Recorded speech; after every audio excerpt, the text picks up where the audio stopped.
Good evening, friends. This is A.K. Gautam English teacher. A new welcome on my channel.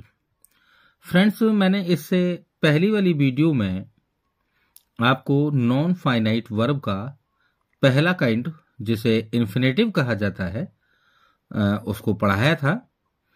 Infinitive की full detail आपको उस video में बताई friends. ये भी बताया था कि इन्फिनेटिव दो प्रकार के होते हैं, एक सिंपल इन्फिनेटिव और दूसरा होता है जेरेंडियल इन्फिनेटिव। तो फ्रेंड्स, जो सिंपल इन्फिनेटिव है उस वीडियो को बहुत ही अच्छी प्रकार से समझाने की उसमें कोशिश की गई। अब देखिए फ्रेंड्स, इसी यानी कि इन्फिनेटिव का दूसरा काइंड जो जेरेंडियल इन्फिनेटिव के रूप में है। इस जेरेंडियल इन्फिनेटिव को क्वालिफाइंग इन्फिनेटिव भी कहा जाता है। तो फ्रेंड्स, ये जेरेंडियल इन्फिनेटिव होता क्या है? सबसे पहले हम इस चीज को समझते हैं कि जेरेंडियल इन्फिनेटिव सामान्यतः वाक्य में एडजेक्टिव या फिर एडवर्ब का कार्य करता है। जब यानी कि यह एडवर्ब का कार्य करता है तो ये उस समय पर वर्ब को मॉडिफाई करता है और उसके साथ साथ मॉडिफाई करते हुए यानी कार्य के पर्पस को बताता है कि उसमें उसका उद्देश्य क्या है। जैसे कि एग्जांपल के तौर पर समझिए फ्रेंड्स, जैसे कि वी ईट टू लिव, यानी कि हम खाते हैं, किस लिए खाते हैं? जीने के लिए। तो यहां पर ये एक एडवर्ब के रूप में प्रयोग हुआ है, ये वाला टू लिव, और ये एक यानी कि उद्देश्य बता रहा है फ्रेंड्स इसमें कि हम जीने के लिए खाते हैं। दूसरा एग्जांपल है कि I have come here to see you, यानी कि मैं यहां आया हूं, परंतु किस लिए? मेरा उद्देश्य क्या है यहां आने का? तो मेरा उद्देश्य है टू सी यू, आपसे मिलने का उद्देश्य है, यानी मैं यहां आपसे मिलने के लिए आया हूं। तो ये जो टू सी है ये एक एडवर्ब की तरह काम कर रहा है यहां पर, क्योंकि इससे हमको एक उद्देश्य दिखाई दे रहा है। फ्रेंड्स, इसको अन्य भी तरीके से यूज किया जा सकता है इस जेरेंडियल इन्फिनेटिव को, जैसे कि क्वालिफाइंग एन एडजेक्टिव। ये एक एडजेक्टिव को भी क्वालिफाई करता है। उदाहरण के तौर पर देखिए कि these apples are good to eat. तो फ्रेंड्स, केवल इतना ही वाक्य देखें कि दीज एप्पल्स आर गुड, ये सेब यानी कि अच्छे हैं। तो गुड खुद में एडजेक्टिव है, परंतु वो कैसे अच्छे हैं, किस बात के लिए अच्छे हैं? कि टू ईट यानी खाने के लिए अच्छे हैं। ये जो टू ईट है ये इस सब्जेक्ट को क्वालिफाई कर रहा है, टू ईट, क्योंकि इन्फिनेटिव हमने बताया है कि वर्ब से पहले टू लगकर यानी कि इन्फिनेटिव बन जाते हैं। और यही अब इस गुड को, जो कि एक एडजेक्टिव है, इसको क्वालिफाई कर रहा है। जैसे कि दूसरा एग्जांपल है कि those students were anxious and to learn, यानी कि शायद कोई विद्यार्थी हो दूर हैं, तो इसलिए यहां पर दोज का प्रयोग हुआ है कि दोज स्टूडेंट्स यानी कि वे विद्यार्थी वर एनेक्सियस, बहुत ही बेचैन थे, व्याकुल थे। किस चीज के लिए? यानी कि टू लर्न, सीखने के लिए, याद करने के लिए। तो ये जो टू लीव है, टू लर्न है, यही है यानी कि जेरेंडियल इन्फिनेटिव, क्योंकि यह एनेक्सियस जो ये वर्ड है इसको क्वालिफाई कर रहा है। ये एडजेक्टिव है एनेक्सियस। नेक्स्ट है कि the mango is fit to taste, यानी कि आम अच्छा होता है, किस चीज के लिए? फिट होता है वो, यानी कि टेस्ट के लिए। तो ये जो टू टेस्ट है ये जेरेंडियल इन्फिनेटिव है, और ये जो फिट है खुद में एक एडजेक्टिव है।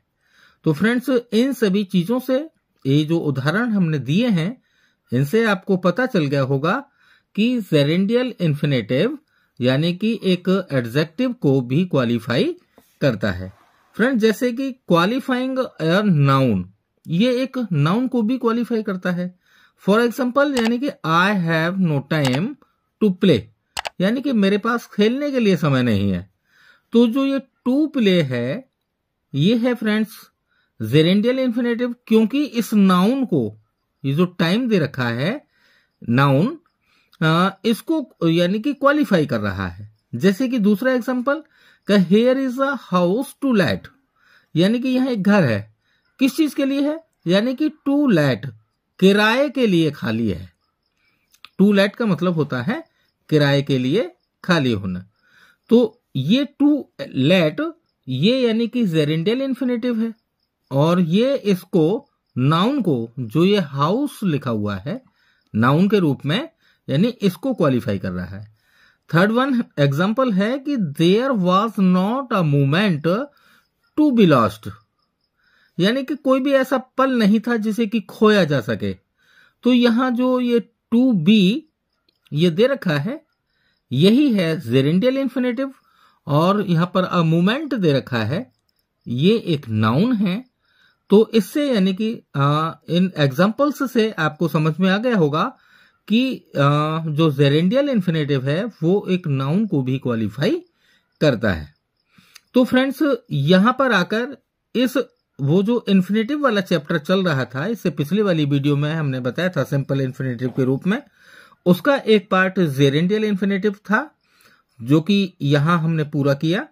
और इसके बाद फ्रेंड्स, नॉन फाइनाइट वर्ब का दूसरा काइंड होता है जेरेंड। जेरेंड, जेरेंड का मतलब होता है फ्रेंड्स क्रियावाचक संज्ञा, यानी कि इसको वैसे तो दूसरे नाम से हम वर्बल नाउन के रूप में भी जानते हैं। अच्छा, जेरेंड होता क्या है कि a gerund is that form of the verb which ends in ING, यानी कि एक ऐसी क्रिया जो जिसका कि अंत आईएनजी से हो या आईएनजी लगकर बनाई जाती हो, and has the force of a noun and a verb, और वो नाउन की तरह कार्य करती हो वाक्य में, तो फ्रेंड्स वही जेरेंड कहलाती है।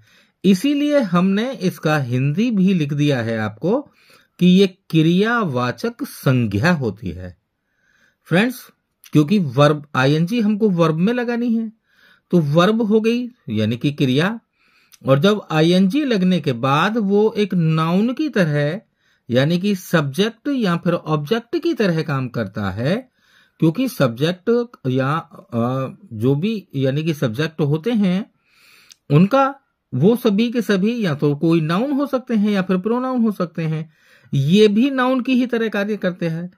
तो यहां पर ये आईएनजी लगकर बनता है वर्ब में, तो तब ये नाउन की तरह काम करता है, इसलिए हम इसको क्रियावाचक संज्ञा या फिर वर्बल नाउन कहते हैं। तो यहां हमने उसका हिंदी रूपांतर भी किया है कि जेरेंड यानी कि क्रिया का वह रूप होता है जिसके अंत में आईएनजी जुड़ा हुआ हो और जो नाउन की तरह कार्य करता हो, यानी कि वर्ब से बनता है, तो इसलिए यहां पर हमने लिखा है कि वर्ब का कार्य करना। तो फॉर एग्जांपल हम बताते हैं फ्रेंड्स कि सब्जेक्ट ऑफ अ वर्ब, ये यानी कि सब्जेक्ट के रूप में कैसे काम करता है। फ्रेंड्स, यहां पर मैं कुछ एग्जांपल देता हूं आपको। जैसे मैं कहूं कि Ram is a boy, Ram एक लड़का है, इस सेंटेंस में राम एक सब्जेक्ट है। मैं यदि कहूं कि ही इज माई फ्रेंड, वह मेरा मित्र है, तो यहां पर ही भी एक सब्जेक्ट है। पहले वाक्य में राम यानी कि नाउन, दूसरे वाले वाक्य में ही ये प्रोनाउन। तो कुल मिलाकर यानी कि सब्जेक्ट एक नाउन या प्रोनाउन हो सकता है, परंतु यदि हम वर्ब में आईएनजी लगा दें तब वो नाउन बने, तो इसी यानी कि वर्ब में आईएनजी लगे हुए नाउन को ही जेरेंड कहते हैं, या इसीलिए इसका नाम क्रियावाचक संज्ञा होता है। आई थिंक क्लियर हो गई होगी बात। तो फ्रेंड्स, जैसे कि एग्जाम्पल के तौर पर देखें कि hunting the wild animals is illegal, यानी कि जंगली जानवरों का शिकार करना इलीगल होता है, अवैध होता है, कानून के खिलाफ होता है। तो फ्रेंड्स, यहां पर हंट में हमने आईएनजी लगाई, तो ये हो गया हंटिंग। तो क्रिया में आईएनजी लगने के बाद इसने यहां पर एक तरह से सब्जेक्ट का काम किया है, क्योंकि हंटिंग द वाइल्ड एनिमल्स ये हो गया एक तरह से नाउन फ्रेज पूरा। क्रिया से पहले यानी कि इज से पहले हंटिंग द वाइल्ड एनिमल्स लिखा हुआ है, तो ये एक नाउन फ्रेज है।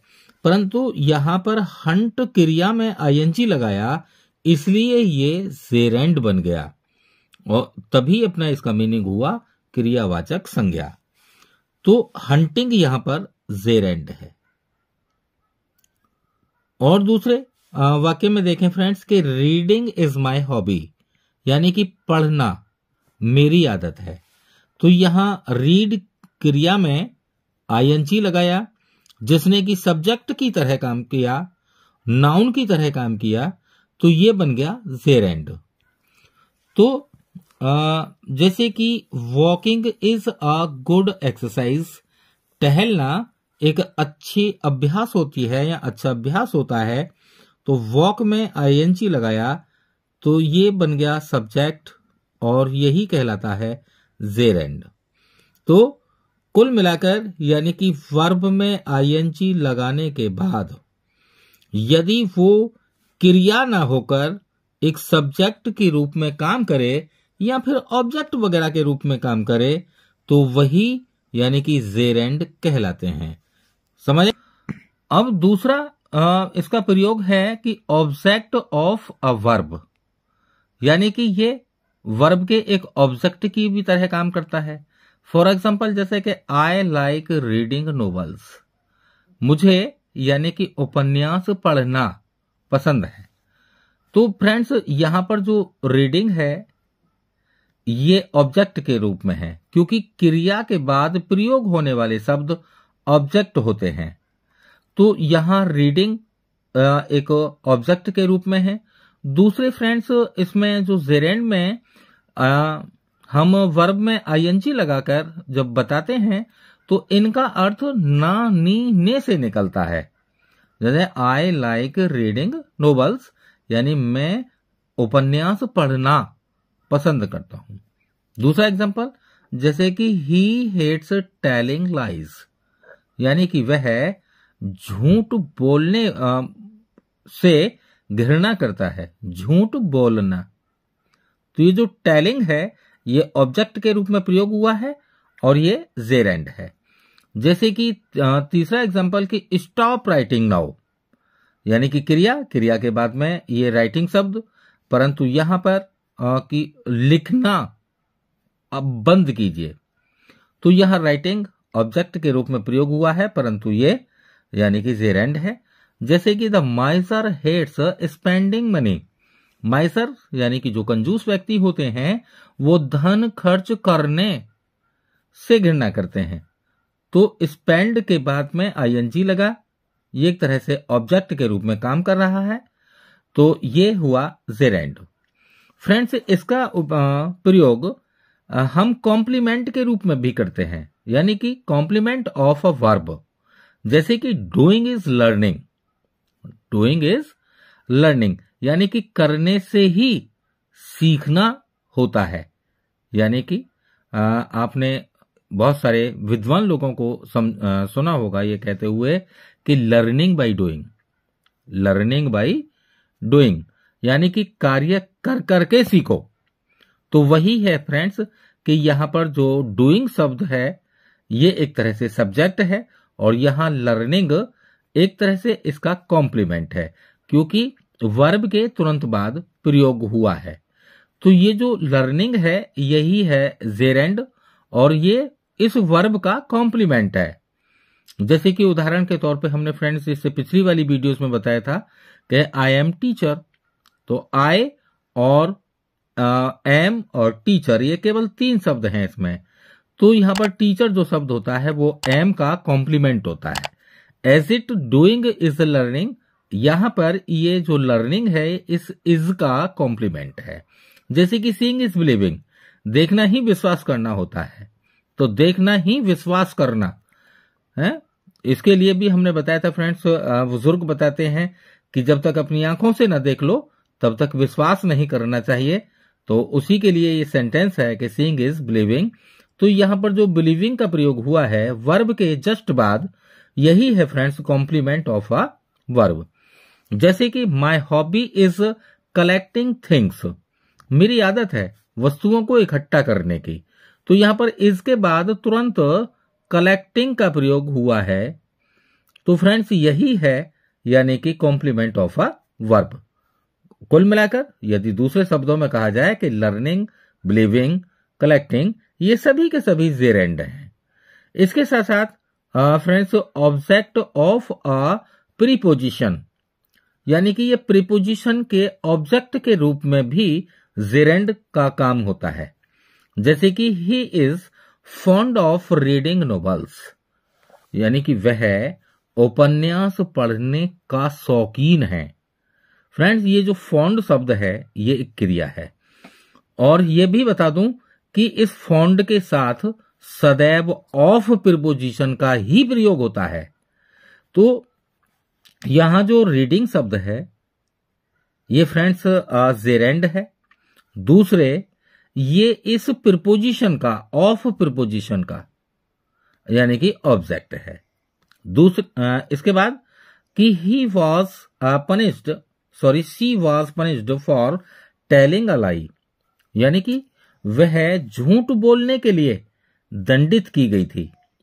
तो शी वॉज पनिश्ड, उसके बाद में फॉर का प्रयोग हुआ है, यहां पर टेलिंग लगा है। तो ये जो टेलिंग है यही ऑब्जेक्ट ऑफ अ प्रीपोजिशन है, यानी कि फॉर प्रीपोजिशन का ये ऑब्जेक्ट है टेलिंग। और ये टेलिंग यानी कि एक तरह से जेरेंड का काम कर रहा है। जैसे कि I am tired of waiting, I am tired of waiting यानी मैं इंतजार कर करके थक गया हूं। तो यहां जो वेटिंग शब्द है यही है जेरेंड, और ऑब्जेक्ट ऑफ अ प्रीपोजिशन यानी कि ऑफ प्रीपोजिशन का ऑब्जेक्ट है। तो फ्रेंड्स ये जो अभी हमने इस वीडियो में बताया है आपको कि जेरेंडियल इन्फिनेटिव, जो कि इन्फिनेटिव का दूसरा पार्ट के रूप में ये अधूरा रह गया था, उसको पूरा किया। और जेरेंड में केवल इतना ही है फ्रेंड्स कि जेरेंड वाक्य में नाउन की तरह कार्य करता है। वो भले ही चाहे ऑब्जेक्ट के रूप में हो, चाहे सब्जेक्ट के रूप में हो, चाहे कॉम्प्लीमेंट के रूप में हो, चाहे किसी भी यानी प्रीपोजिशन के ऑब्जेक्ट के रूप में हो। तो दैट्स क्लियर फ्रेंड्स। और इसके बाद फ्रेंड्स एक इसका पार्ट और बचा है जो है पार्टिसिपल। तो फ्रेंड्स आप नेक्स्ट वीडियो में हमारे पार्टिसिपल की वीडियो देखेंगे। और अब जैसा कि मैंने बताया था कि वर्ब का जो चैप्टर है वो काफी लेंथी है, तो फ्रेंड्स अभी तक ये वर्ब ही चल रही है, नॉन फाइनाइट वर्ब के ये काइंड्स चल रहे हैं। तो अंतिम जो अब पार्ट बचा है वो है पार्टिसिपल, जिसे आप देखेंगे हमारी वीडियो नंबर 6 में, क्योंकि ये वीडियो 5वीं बनाई है फ्रेंड्स हमने। जब तक आपकी समझ में पूरा वर्ब कायदे से नहीं आ जाएगा फ्रेंड्स, तब तक वर्ब से ही संबंधित वीडियो अपना बनती रहेगी। और अब जो बनेगी वो लास्ट वीडियो होगी, क्योंकि उसमें पार्टिसिपल का बहुत ही डिटेल आपको बताया जाएगा। तो फ्रेंड्स ये वीडियो आपके यदि बहुत ही समझ में आई हो, अच्छी लगी हो, तो फ्रेंड्स मेरे चैनल को सब्सक्राइब करें, बेल आइकन के बटन को दबाएं ताकि लेटेस्ट नोटिफिकेशन आपको तुरंत मिले, और लाइक करें, शेयर करें। Thanks for watching my video.